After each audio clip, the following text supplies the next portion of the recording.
Bonjour, bonsoir à tous et à toutes et bienvenue dans cette seconde vidéo où j'essaye d'expliquer mon raisonnement par la lecture graphique de la crypto. Je me permets de débuter en disant effectivement que je ne parlerai jamais des news crypto ou de toutes ces merdes là qui pour moi n'ont absolument aucun intérêt et qui se fondent essentiellement sur la spéculation. Aujourd'hui je pense qu'avec mon excellent win rate que vous pouvez retrouver sur Prédiction Crypto sur laquelle je donne des positions gratuites tous les jours du lundi au vendredi, je pense aujourd'hui que je peux dire que il n'existe pas vraiment de corrélation vraiment très étroite entre les petites nouvelles de merde et les évolutions des cryptos. Sinon ça voudrait dire que je suis un devin et que j'arrive à lire le futur avec mes prédictions crypto. Ce qui à mon goût est relativement très arrogant d'amener ça comme ça.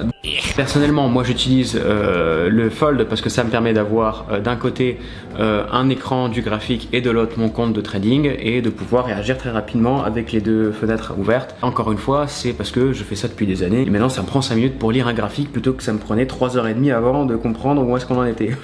Mais en revanche ne faites pas comme tous les débiles du net à vous dire il faut que vous mettiez à 9h et qu'à midi vous êtes terminé à 13h. C'est de la merde. Ça sert à rien de rester pendant des heures à regarder des bougies qui font ça. C'est complètement débile. Je vois pas l'intérêt que les gens ont à vous dire qu'il faut rester comme un métier normal à regarder des bougies se former. Mais non, pas du tout. Il vaut mieux, je pense, travailler avec des indicateurs qui vont vous envoyer des notifications sur votre téléphone pour vous dire attention, c'est important de regarder le marché maintenant, il se passe quelque chose, plutôt que de rester devant. Un indicateur, pour rappel, c'est un paramètre qui est déclenché par rapport à une situation que vous avez au préalable établie. C'est-à-dire que si vous décidez que le cours d'un actif va croiser le middle Bollinger, par exemple, ou il y a une Elliott Wave qui est en train de se terminer, vous allez avoir un petit message sur votre téléphone qui vous dit check ton téléphone parce qu'il est en train de se passer quelque chose en crypto. Déjà, vous allez faire pendant 10 minutes, vous allez voir, c'est chiant, il se passe rien, c'est des trucs, des bougies et des merdes. Sachant en plus que, allez, 70-80% des coins font quasiment la même chose que BTC, il vous suffit juste de suivre BTC et quelques autres coins pour comprendre un petit peu où vous en êtes aujourd'hui sur le graphique. D'ailleurs, petit aparté, je cite quelques autres coins, mais je dis ça pas par hasard, mais parce que je pense qu'il est intéressant de ne trader que quelques positions à la fois, plutôt que d'en trader des centaines, parce que, encore une fois, plus vous ouvrez des positions, plus votre volume total par rapport à votre liquidité va devenir tellement important que vous risquez de vous faire liquider sur tout et de tout perdre d'un coup. Il suffit qu'il y ait juste une position qui part très en négatif, et là c'est game over les amis. Retourne chez mémé et va pleurer un petit peu ta mère pour refaire tes sous que t'as mis 2 mois à économiser. Première chose, je reprends mon script, où est-ce que j'en étais? Maintenant que vous avez compris ce principe simple, il va falloir que vous mettiez en tête quelque chose qui va pas vous faire plaisir encore une fois, mais avant de mettre le moindre argent en trading, je bouge mes mains mais on les voit pas parce qu'elles sont hors champ, il va falloir backtester votre stratégie pendant des mois. Je suis pas en train de vous mytho en me disant des mois, c'est vraiment des mois. Je le répète plein de fois, je sais pas quoi dire à la place. Mais beaucoup de personnes vont dire au bout de quelques trades, ah bah c'est bon, ma stratégie fonctionne, c'est très bien. Alors, plusieurs choses. Pourquoi ça fonctionne pas et pourquoi, comme dirait Caradoc, rien à développer, c'est de la merde, c'est tout. Tout simplement parce que si vous prenez la décision de miser avec votre argent donc réel, qui vous appartient, et que vous n'êtes pas habitué à miser par rapport à votre stratégie, vous allez trader avec la tétou. Et c'est pas ce qu'il faut. Ouais, même découpé, tu peux le mettre en ordre. Même découpé, tu peux... Bon, ok.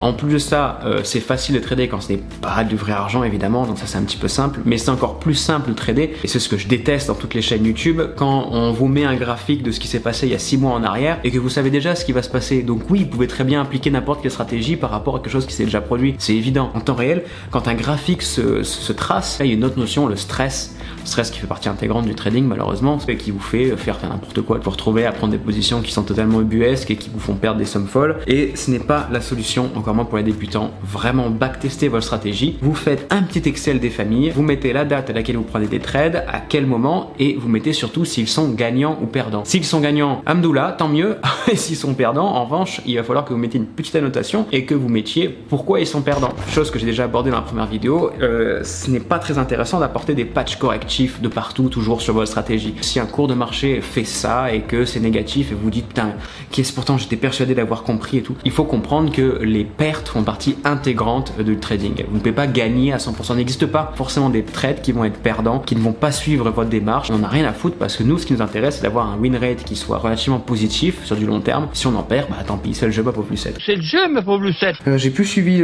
du tout ce que j'avais écrit, mais du coup, j'en suis où là? J'ai écrit bien de la merde, hein. Tout ça, ça sert à rien, pas besoin d'en parler.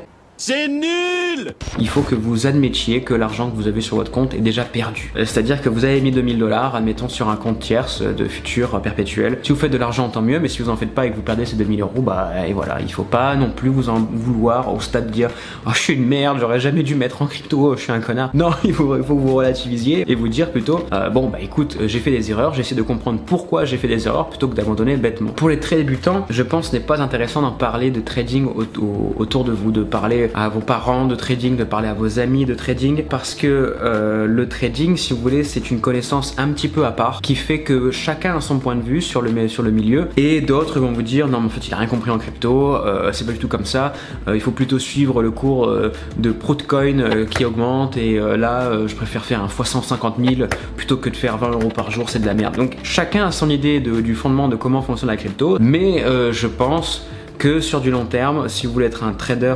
positif, pas un trader positif content dans la vie, mais un trader positif, donc sur du long terme en résultat positif, je préfère faire peu aujourd'hui avec des revenus modestes et ensuite augmenter ces revenus au fur et à mesure que je commence à comprendre comment le trading fonctionne, plutôt que de me lancer corps et âme dans un domaine que je ne comprends pas et qui va sûrement me faire tout perdre. Voilà, c'est tout pour ce petit guide de comment s'organiser en trading. Encore une fois, n'hésitez pas à me suivre sur Instagram.